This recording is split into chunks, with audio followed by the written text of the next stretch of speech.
I just want to send, prayers out to Damn, he to sounds Vanessa awful and the stuff. rest of his daughters and his family. Man, it's just, I don't even know how to put it in words. I mean, this is one of the greatest guys to ever play basketball. And they're One of the greatest homeboys. guys for the community of Los Angeles. That fool introduced him to his wife. Role models, examples of how to be a father, how to be a player, how to be a leader, a mentor. Just, he embodied everything that you wanted to be like. And me being older than him, he had a lot of traits that I wanted to be like. And, as an older man, you could say that he taught an old dog some new tricks. And he was just a great person. It's just fun to be around and always informative. Whenever he was around, he was very informative, whether it was sports, life, or whatever. He always had his eyes on whatever you was doing or whatever he was doing. He loved his daughters, and he loved his baby girl that was balling with him. And I'm just so sad that this happened, but I know that heaven got two beautiful angels today. Snoop, I'm thinking back to when we did the interview with you at your compound. You were so gracious to let us in, to be the first crew, I think, to come into your compound, and to see that you, at your music studio, had a big, beautiful basketball court with tributes to the Lakers in your studio. We should try to find that video and bring that up. You were just a fan who sat there in the front row of the stands. You know Black Kobe. Mamba. I mean, Water. like I say, he was a staple of the community. That's why when I built my studio, I have a wall for Shaquille O'Neal and a wall for Kobe Bryant. Ooh, Devin George. Basketball court that's got all the greats on the wall, but there was a wall dedicated to Kobe and a wall dedicated to Shaq because those guys meant so much after the Magic Johnson, Kareem Showtime era. They, revitalized and kept the spirit in the city of Los Angeles connected. They brought all regions and all worlds together. They brought Latinos, Asians, Blacks, all walks of life together from winning, playing basketball. Whenever you would go to a Laker game, you would find fans that were from different origins of the world, different races, different religions, but we all came together for one cause to celebrate Kobe Bryant and the Lakers. Yeah. Snoop, I've never gotten a chance to talk with you. Christine has many times. I want to thank you on behalf of Los Angeles for all the joy you've brought to so many of us. Kobe, another figure who's brought in so much joy to the Southern California community.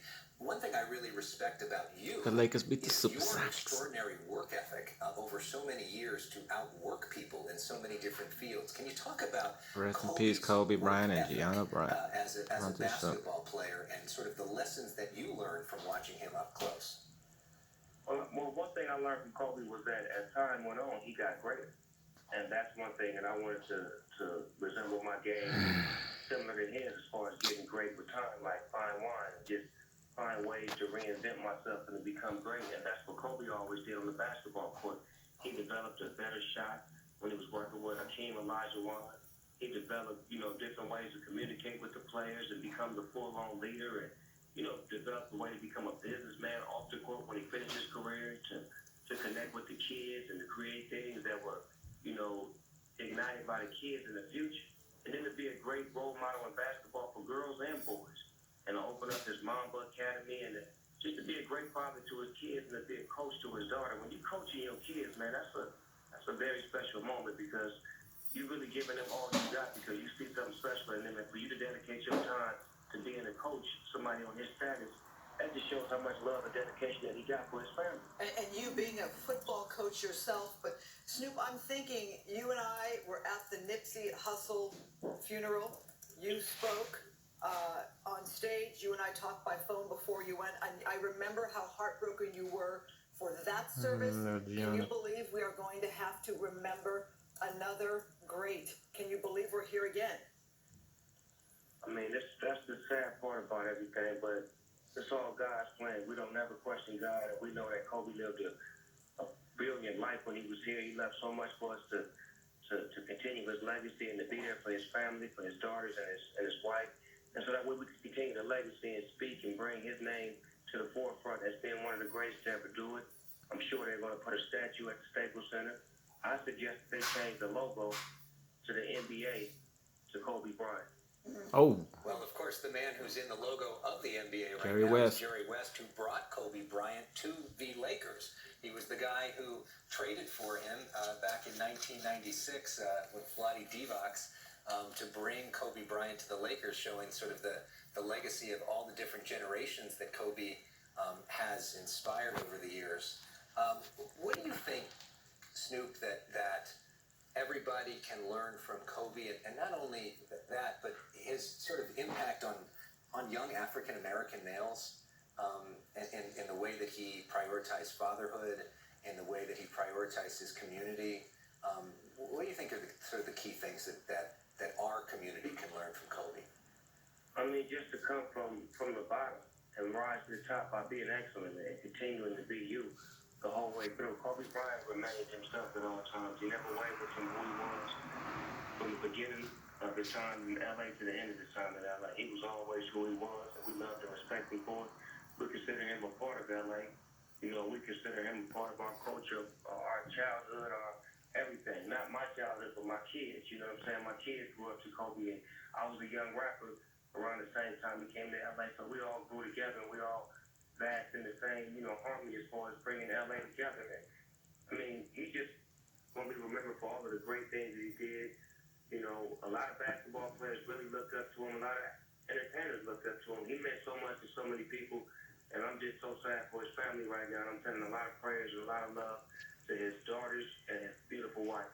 You know, I'm thinking, Snoop, at the Nipsey service, you were one of the people who spoke and uplifted this city, helped bring this city together. You even talked about, at that service, commenting on Nipsey's mother and thanked the mother for telling us how to feel, how to react, how to move on, how to process that. What would you say to all the fans out there in Los Angeles and beyond who are grieving right now, who are processing this tragedy? How do we move beyond this? What's the takeaway here? See, that's the part that I'm struggling with right now, Christine. I mean, I feel like talking to you guys is a great way to vent and to, you know, speak my mind and speak on the great things that he did. And I think that they're doing that right now at the Staples Center. I'm out of town right now, but I'm watching the news, and I'm seeing a bunch of people gathered at the Staples Center, you know, shedding tears, spreading love, and just, you know, remembering Kobe. So that's what we got to do. We got to come together as one, because that's what Kobe was about. He was about unity, about family, and that's what we got to represent. And I just feel like we'll take it one day at a time, but it's just so hard to process. I'm thinking this is a dream, and I really don't want to wake up. Yeah. Well, let me leave you on this final note then, perhaps. You had given him a car? Do I have that right? Yes. For Remind his, us of that moment. retirement, when he retired, I had a lowrider that I had called it Kobe. It was a car that I had made for him for the championship that he had won. I had all of the Laker greats on the hood of the car. Chick Hearn, Michael Cooper, Chick Hearn, Jamal Wilkes, Shaq, all of the players that played with him, and they all signed it. And I had the front like frame where it would never disappear. So I had it redone, and for his retirement, I wanted to give it to him because I felt like he meant so much to the city of Los Angeles, and I felt like a lowrider would represent Los Angeles. You know, with the Lakers logo all on the inside, championships, his name in there, and he flew in the helicopter to come see me. He came to pick the car up, and we spent a day together, and it was a beautiful ride. Me and him had a beautiful conversation riding the car, and I gave it to him, and he took it back home, and he has the car in his possession right now. I'm just thankful that I was able to do that for the city of Los Angeles, to show him how much that we loved him and how much we appreciated him. And I know he understood that when I gave him the lowrider, that it was for the whole city of Los Angeles, not just me. Yeah, well, Snoop, I think there's so many people in Los Angeles who feel similarly about you. And the fact that you took time out of your day to share your thoughts and to help us all mourn means a lot to all of us. And thank you very much for calling in, and we're sorry for your loss. Man, thank y'all. Y'all station has always been true to us and true to the culture, and always bringing it first and never doing us the wrong way, but giving us the right way. So we love y'all. We appreciate y'all. And to everybody out there that's listening and paying attention to this, stay strong and keep the family in the prayers. Keep Vanessa and the kids in the prayers. They need it more than anybody right now. All right, Snoop.